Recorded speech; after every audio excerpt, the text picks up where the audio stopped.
دلی مبارکباد پیش کرتی ہوں. اس لیے نہیں کہ آپ کو اوارڈ دیا گیا، بلکہ اس لیے کہ جس نام سے دیا گیا ہے وہ بہت اہمیت کا حامل ہے. جب مبین زخم صاحب نے مجھے بتایا تھا کہ میڈم ہم علی بابا کے پاس گئے تھے اجازت کے لیے، تو مجھے خوشی ہوئی.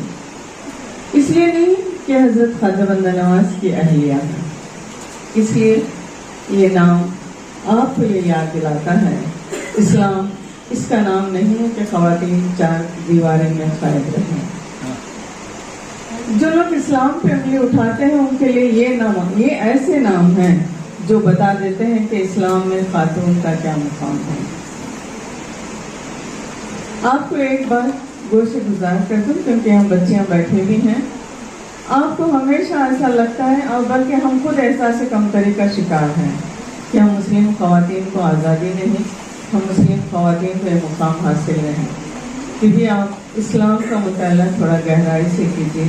جو درجہ اسلام نے دیا ہے وہ دنیا کے کسی مذہب نے نہیں دیا ہے. آپ کسی چرچ کو جائیے وہاں کوئی دائی نہیں ملے گا، لیکن آپ کے اسلام میں دائی تھے.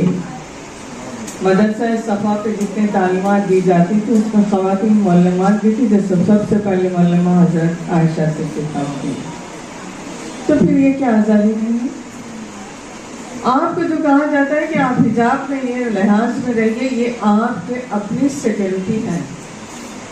یہ آپ کا اپنا ایک یہ ہے کہ آپ کس طریقے سے اپنے آپ کو پابند رکھیں. ہم پڑھتے ہیں کہ جو کہانیاں رامائن کی پڑھی جاتی ہیں، سیتا کا اپہرن اس لیے ہوا کہ اس نے لکشمن ریکھا پاٹ کی تھی. وہ ریکھا کیا تھی؟ حدود تھے.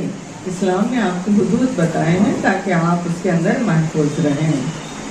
اب یہ ساری چیزیں آپ بی بی رضا خاتون ایوارڈ دیا جانے کا مطلب یہ ہے کہ آپ کو یہ پتہ چلے کہ حضرت خواجہ بندہ نواز کو جب بہمنی سلطنت نے دعوت دی تھی اس وقت ان کی عمر 80 سال تھی. اب ہم 60 سال میں ریٹائرڈ ہوتے ہیں تو کہتے ہیں کہ اب کچھ نہیں ہو سکتا. بیچاری خاتون تو زندگی بھر نہیں ریٹائرڈ ہوتی. مرد حضرات تو ریٹائرڈ ہونے کے بعد تھوڑا بہت کہہ لیتے ہیں کہ میں ریٹائرڈ ہوں. خواتین کی تو ذمہ داریاں اور بڑھ جاتی ہیں.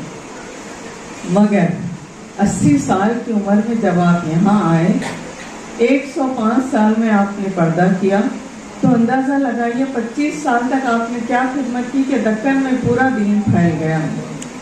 یہ تنہا نہیں تھا. یاد رکھیں کوئی بھی حضور صلی اللہ علیہ وسلم کا حضرت خدیجۃ الکبریٰ کا جب تک ساتھ پہلے اگر نہ ہوتا تو وہ بہت گھبرائے ہوئے ہوتے، اتنے ہی پسینے میں ہوتے ہی ان کو جو شال، یہ بہت بڑا سہارا ہوتا ہے.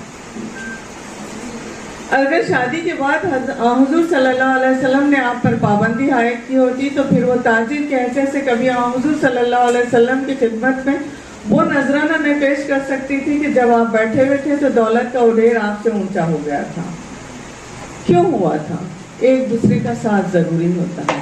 تو اگر آپ کبھی جانا ہو، قلعے کے پیچھے خانقاہ آج بھی موجود ہے، وہاں جا کر آپ ایک نظر ڈالیے تو آپ کو اندازہ ہوگا کہ بی بی رضا خاتون نے یقیناً کیا ساتھ دیا ہوگا.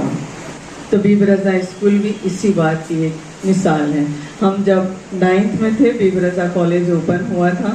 جب ہم 10th کے ہال ٹکٹ لینے کے لیے، چونکہ یہ بالکل اندر تھا، آنے کے لیے مشکلیں تھیں، تو ہم لوگوں کو ایڈمیشن دلایا جا رہا تھا بی جی میں. صاحب ہم لوگوں کے مارکس کارڈ دینے کے لیے درگاہ بلایا گیا تھا کہ یہاں ایڈمیشن کیوں نہیں لیا جا رہا. اس وقت انہوں نے ہمیں بتایا تھا دعا کیجیے، میں چاہتا ہوں یہ ایک وومنس یونیورسٹی میں بدلے. خواب ایسے ہی پورے نہیں ہوتے. خواب پورے کرنے کے لیے نسلوں کو اس کی آبیاری کرنا پڑتا ہے، اور یہ کر رہے ہیں، یہ اللہ کا احسان ہے. میں تمام ایوارڈ یافتگان کو دلی مبارکباد پیش کرتی ہوں کہ آپ کو آپ کی خدمات کے صلے میں جو کچھ ملا ہے اس کا لحاظ بھی رکھنا ہے. ایوارڈ الماری میں تو سجایا جاتا ہے، لیکن چوک ہو گئی تو پھر یہ ہوتا ہے کہ آپ کو یہ ایوارڈ ملا تھا. یہ اس بات کی دلیل ہے کہ آپ کی محنت، پہلے تو کوئی ایوارڈ نہیں ہوتا تھا. اسٹوڈنٹس بھاگتے ہوئے آپ کو آ کر کہیں مل جائیں، یہی سب سے بڑا ایوارڈ تھا. یہی سب سے بڑا ایوارڈ تھا. اور کبھی کبھی آپ اچھے اسٹوڈنٹ ہوں، آپ کے اساتذہ بلا کر گلے لگا لیں تو یہ آپ کے لیے سب سے بڑا ایوارڈ تھا. یہ ایوارڈ، لیکن آج آپ کا اعتراف کیا جا رہا ہے تو اس کا مطلب یہ ہے کہ قوم زندہ ہے۔ مبین احمد زخم نے اس سے پہلے بھی جب اعلان کیا تو میں اکثر مبین سے اور حیدر باغبان سے کہتے ہوں، وہ ڈائریکٹر اور پروڈیوسر کی طرح پیچھے رہتے ہیں، پردے کے پیچھے، کبھی آگے نہیں آتے، لیکن کام ان کا بنیادی ہوتا ہے، اور یہ بنیادی کام کرنے انہی کا حق ہے، انہی کا یہ ہے کہ وہ شعور رکھتے ہیں۔ اور مبین صاحب کو، حیدر باغبان صاحب کو بھی میں دلی مبارکباد پیش کرتی ہوں کہ وہ اس کام کو، اس سبیل کو جو آگے بڑھائیں، خدا کرے ان سے خدا اور بہتر کام لیں۔ صحافت میں بھی ان کا اپنا جو مقام ہے، سالار کو جو آج یہاں انہوں نے